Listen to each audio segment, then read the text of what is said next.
Goeienaand, dis weer tyd vir Fokus. Ek is Liesel Olivier, welkom. Vanaand kyk ons na die skuldlas van Suid-Afrikaners. Baie van ons landgenote is diep in die skuld en sommiges moes meer skuld maak tydens die COVID-19 inperking omdat hulle weens die inperking se bepalinge vir maande nie kon werk nie. Baie mense het mettertyd hulle werk verloor, ander se ure is verminder en sommige se salarisse is gesny. In April vanjaar het die president die inperking na meer as 2 jaar opgehef. Maar hoe kan verbruikers hulle skuld afbetaal en gaan verbruikers weer finansiëel herstel? Ons gesels vanaand met Gerald Mwadiambira, die uitvoerende hoof van Sugar Creek Wealth. Hy is hier by ons in die ateljee in Johannesburg. En dan verwelkom ek ook via Zoom vir besoekende professor Janie Rousseau, wat verbonde is aan die Universiteit van die Witwatersrand se Sakeskool. Professor Rousseau, ons begin by u. Hoe lyk die skuldlas van Suid-Afrikaners? Liesel, dankie vir die uitnodiging om hier te gesels en ook hallo aan Gerald en die kykers. Ek het in die Suid-Afrikaanse Reserwebank se kwartaalblad na die makrosyfers gekyk. En hier volgens het Suid-Afrikaanse huishoudings se skuldlas in 2021 afgeneem teenoor 2020.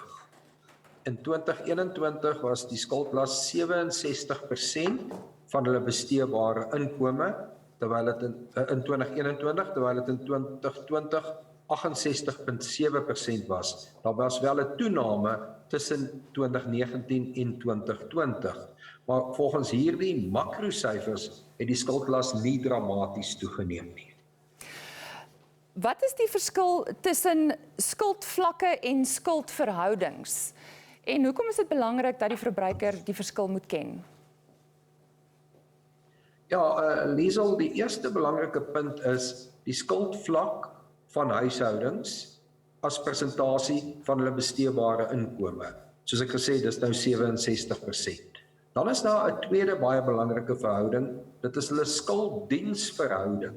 Met ander woorde, die rente wat hulle op skuld betaal as persentasie van hulle huishoudelike inkomste. In 2020 was dit 8,5%, in 2021 7,5%, aldus die Reserwebank se syfers.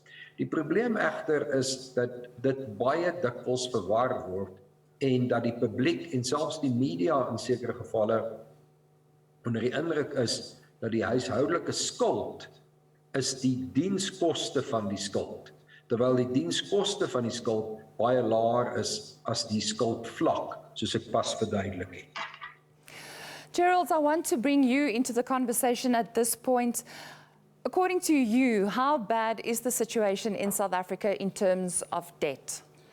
Look, Liesel, the situation is very bad. I think prior to the COVID pandemic, South Africans were starting to save more in terms of the household savings versus the debt. COVID has just eroded any savings most people had, and to make it worse, some people have lost their jobs or resigned, which meant that some people have even used up their retirement savings. So we're creeping back to our worst scenario around 2013, 2014, where the household debt to income ratio was over 80%. I think at that time it was about 84%. And prior to COVID, we'd managed to bring it back down to 73, 74%, which is still a very high number when you're spending 3/4 of your income servicing debt. Which groups are affected the most? Is it the poorest of the poor, middle class, the very rich?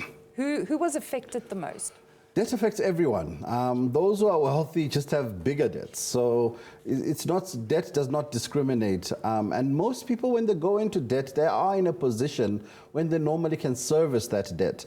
But things change when people lose income or have a reduced income, or worse still, when the cost of living runs away. If you look at the ordinary baskets of goods which most South Africans buy, meat, for example, has gone up astronomically, cooking oil. These are things which people take for granted. And certain types of meat like lamb have become a delicacy. You can't eat lamb anymore. You have to, really go and shop wisely. And a lot more people are eating offals. So intestines, the stomach, people never used to eat that. That was like for big mass events, a funeral or wedding, so to cut down on costs. But now it's day-to-day food. And I think this is an illustration of how bad debt is affecting South Africans because people don't have the same disposable income they used to. Why are South Africans prone to so much debt then? Look, I think debt is not unique to South Africa. Most economies have debt as a function of the banking system, of financial services. However, when you get a number of big macroeconomic events happening which affect everyone's earning potential, it starts to make things look a lot worse. So in terms of us versus the rest of the world, comparable nations, our debt is not particularly much worse. However, we are in a different situation because we're in Africa and our inflation rate is much higher. So costs tend to run away from us. And now we're having a scenario where when you're paying your month-end bills, it's which one, A, B, C. I can't pay all three. This month I pay A, next month I pay B, next month I pay C. And that's how people are getting by now. And it's obviously affecting people's credit scores because now you can't go borrow to survive. Professor, ek wil weer met u gesels. Tydens die COVID-19 inperkings het banke gekom en hulle het 'n sogenaamde betalingsvakansie vir verbruikers gegee met wat betref die terugbetaling van skuld en motors en die tipe van dinge. Dink u dit was 'n wyse besluit om dit te doen? Of het dit sekere verbruikers net weer hulle skuldsituasie dalk erger gemaak? Liesel, just before I deal with that question, can I just go back on two things that Gerald said? Sure. The one thing where I fully agree, households being under pressure, cost increases, inflation, etc. Where I do not agree with him was when he stated that households use 75% of their income to service debt. Households use about 10% of the income to service debt, if we look at South Africa as a whole on the average. To the contrary, however, their debt levels might be in the region of 2/3 or 3/4, but that's debt level, not debt servicing costs. Debt servicing costs for the whole of the economy, all households in the region of just under 10%, 7.5% of their disposable income, as I've said. Om dan terug te kom na jou vraag, Liesel, die belangrike punt oor betalingsvakansies. Op daardie stadium was 'n betalingsvakansie natuurlik vir baie mense 'n uitkoms, omdat hulle hulle inkomste verloor het of selfs hulle werk verloor het. Die gevolg daarvan natuurlik is dat daar nou 'n groter skuldlas is en dit sal mense se vermoë om in die toekoms meer geld te leen aan bande lê. En huishoudings sal baie versigtig moet omgaan met enige toekomstige skuldverpligtinge wat hulle aangaan, want ons gaan definitief hoë rentekoerse in Suid-Afrika sien, omdat daar inflasiedruk is, soos wat Gerald tereg verduidelik het. Ons sien inflasiedruk in Suid-Afrika, en skielik sien ons ook inflasiedruk in 'n ontwikkelde ekonomie soos die Verenigde State van Amerika, waar hulle inflasiekoers vir die eerste keer in meer as 40 jaar versnel het. So, huishoudings moet regtig baie omsigtig omgaan met nuwe skuld wat hulle aangaan, veral in die verwagting van hoër rentekoerse. Na die breek sit ons hierdie gesprek voort, bly ingeskakel.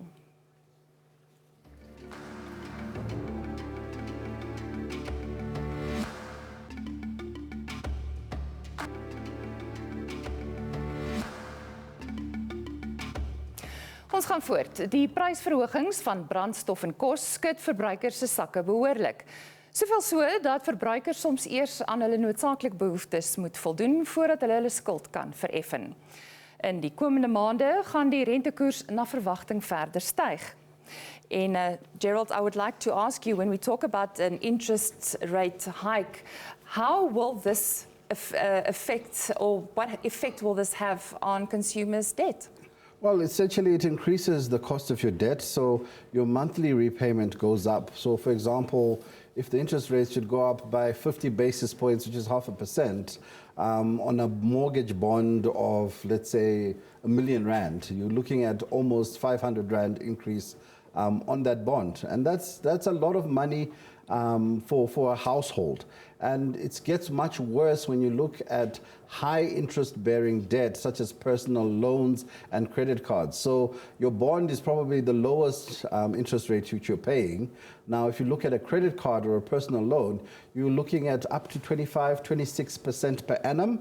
And obviously, when that goes up, it really puts a strain on your disposable income. So most consumers are having to survive each month with less and less. Professor, as ek weer met u kan gesels, baie verbruikers lewer kritiek wat betref finansiële instellings wat hulle sê hulle tuister hulle om nou hulle skuld te begin vereffen. Maar hoeveel verbruikers dink u onderhandel self oor maniere of metodes om hierdie skuld dan te kan afbetaal? Ja, as 'n verbruiker wat geld geleen het, probleme ondervind, gaan na die instelling toe waar die geld geleen het en gaan heronderhandel. Finansiële instellings is baie gewillig om te heronderhandel, maar die oomblik as hulle vir 'n verbruiker moet begin soek of dit lyk of die verbruiker weghardloop, dan is hulle nie so gewillig om nuwe voorwaardes te onderhandel nie. So die oomblik as probleme duidelik word, gaan sien die betrokke uitlener van die geld as my advies. My ander advies aan huishoudings natuurlik is om baie fyn deur hulle begrotings te gaan en te kyk wat se bestedings hulle kan uitsny. Ek weet my kinders gaan sidder as ek die volgende ding sê, maar ek oorleef my hele lewe byvoorbeeld nog sonder DStv, wat 'n baie duur maandelikse item vir baie huishoudings is. En as huishoudings skuld het, en skuldprobleme het, is die absolute advies wat ek wil gee om baie noukeurig na huishoudelike begrotings te kyk en ontslae te raak van daardie items waarsonder 'n mens gemaklik kan oorlewe, soos byvoorbeeld DStv. Professor, sou u sê dat ons leef te hoog vir ons inkomstes in die algemeen? Ja, baie huishoudings lewe te hoog vir hulle inkomste en hulle neem ook nie hulle permanente inkomste in ag nie. Met permanente inkomste bedoel ek natuurlik ook voorsiening vir aftrede nadat hulle produktiewe loopbaan voltooi het. Dis natuurlik area waar Gerald baie meer geskik is as ek om advies te gee, want ek is nie FIS geregistreer nie, maar ek kan net sê mense moet spaar vir hulle aftrede. En die wyse om te spaar vir aftrede is om minder te verbruik gedurende 'n werksloopbaan en mense is geneig om te luks te lewe, byvoorbeeld te duur voertuie te koop of te veel luksus aan te gaan en te min op na-aftrede te fokus. Do you agree with this, Gerald, that people are, when you have to start looking at retirement early and watch what you do? Definitely. I think, we need to actually put it into our education system that we start saving for retirement as soon as we can, because it's a double-edged sword. If you don't start early enough, you won't have enough. And even the retirement age of 65, it's now pretty young. People are living much longer. So you have a double-edged sword of longevity increasing, whilst at the same time people are starting to save for retirement much later. So we need to really start saving for retirement as early as your first job. Start doing it early so that you can benefit from compound interest. So the thing which we complain about debt in reverse is how your money can grow. Right. And then Professor and I also spoke about we are living too extreme almost. We can't afford our lives. Is that something that you often see as well? I think we're already seeing it. Many people are having to have that second income, that side hustle, just to get by. Before, it was unheard of. Most people survived on one income and they managed to get by. Now it's near impossible. Households, even middle-class households, are having to find other things to do just to supplement their income. So we are no longer able to maintain the lifestyles we used to 5-10 years ago. So in reality, most households need to take a step back and start considering downgrading. And about downgrading, it's really about saying, can we afford the FATE, I call it your fate. Can you afford to control your fate? Because F is for food, A is for accommodation, T for transport, E for education and entertainment.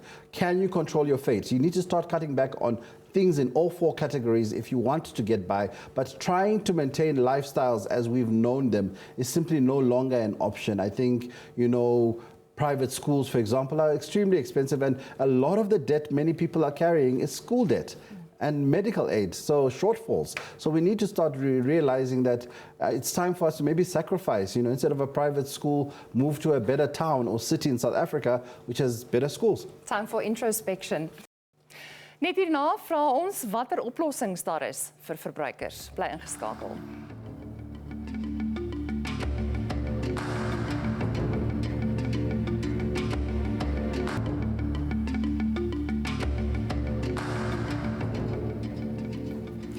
Ons gaan voort om oor Suid-Afrikaners se skuldlas te gesels en my gaste is Gerald Mwamdiambira, die bestuurshoof van Sugar Creek Wealth en besoekende professor Janie Rousseau wat verbonde is aan die Universiteit van die Witwatersrand se Sakeskool.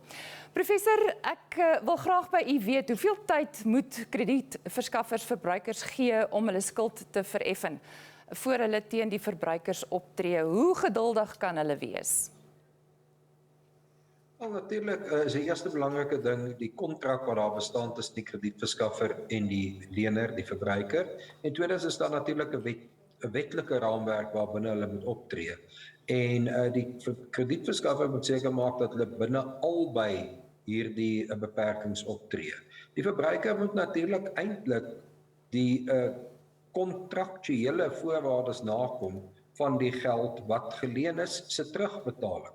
So natuurlik, soos ek gesê het, kan daar heronderhandel word, maar die diskresie solank die kredietverskaffer binne al hierdie wetlike parameters en die kontrak bly, kan diskresie uitoefen, maar hulle kan hierdie wetlike vereistes en kontrakte baie spesifiek afdwing en stiptelike nakoming vereis. So die verbruiker moet binne dit, waar daar probleme is, dan 'n ander ooreenkoms probeer onderhandel. Ek wil vir u en vir Gerald dieselfde vraag vervolgens vra. As u kan sê, hoe kan huishoudings aanpassings maak tot hulle skuld, hulle begrotings? Wat is praktiese dinge wat hulle kan doen? Ja, soos ek reeds gesê het, hulle moet na hulle uitgawes kyk, hulle moet baie noukeurig seker maak of hulle al daardie besteding nodig het. I really like the acronym that Gerald has used. I really think it's a takeaway from this program for households to focus very diligently on their expenditure on those four elements plus entertainment that Gerald highlighted. And entertainment is typically the one item where households can cut back. Ek moet ook 'n belangrike punt maak, Liesel, natuurlik, dat besparing 'n lewensingesteldheid oor 'n volle werksloopbaan is. En ongelukkig het Suid-Afrikaanse huishoudings 'n baie swak spaargeneigtheid. Vir baie jare reeds het Suid-Afrika se spaargeneigtheid onder huishoudings skerp gedaal. Soos in die 1960s en 1970s gaan kyk, was mense baie meer op besparing ingestel, terwyl ons vandag 'n baie ernstige verbruikerskultuur het. Ons wil die nuutste en die beste van alles so gou as moontlik hê. En om van 'n verbruikerskultuur terug te beweeg na 'n spaarkultuur sal baie moeilik wees. So die een ding wat natuurlik verander het en wat skuld baie verander het, is dat afbetalingstydperke vir aankope baie langer geword het. Ek kan onthou toe afbetaaltydperke vir motors byvoorbeeld 24 of 36 maande was. Verbruikers kan nou motors tot soveel as 72 maande afbetaal. En natuurlik het langer afbetaaltydperke 'n verbruiksbestedingskultuur ook ondersteun. Gerald, we're running out of time, but I quickly want to ask you, say if there's someone out there who wants to do something about his debt, but doesn't know where to start, what can these people do? First thing is take a look in the mirror. Do your budget, put all your bills aside, see how bad it is. Most people don't know how bad it is. They have an idea. Face yourself in the mirror. Second thing, look for help. Get yourself a financial advisor or financial planning professional to help you and guide you. Pay off your debts. And most important thing, communicate with the people you owe and tell them it's bad. reduce some payments where necessary, negotiate, because all they want is their money back. And when it's really bad, you know you need to cut back on your expenses. Food, buy food in bulk, families buy an animal, take you to the butcher. Accommodation, those empty bedrooms you use and call guest rooms, put tenants in there, get a lodger. Someone can help you even with your back room. Transport, if you're using your car and it's parked and you're working from home, try find a way to use it for food delivery, for example. I see a lot of people doing that. Education, time for you to consider school downgrade. School downgrade, big decision. Online learning, now big. Everyone knows how to Zoom. And finally, entertainment, airtime, going out, alcohol. Those are big expenses you can do without. Dan kan definitief nog baie hieroor gesels. Dit is ongelukkig al waarvoor ons tyd het vanaand. Onthou, indien jy weens beurtkrag of enige ander rede die uitsending gaan misloop, Fokus is steeds op YouTube beskikbaar. Soek onder Fokus, SABC en die datum van die uitsending. Jy kan ons volg op ons Facebookblad by Fokus SABC of volg ons op Twitter by Fokus ZA. Hoop jy kan volgende Woensdag aand om 7 weer by ons aansluit hier op SABC 2. Tot dan.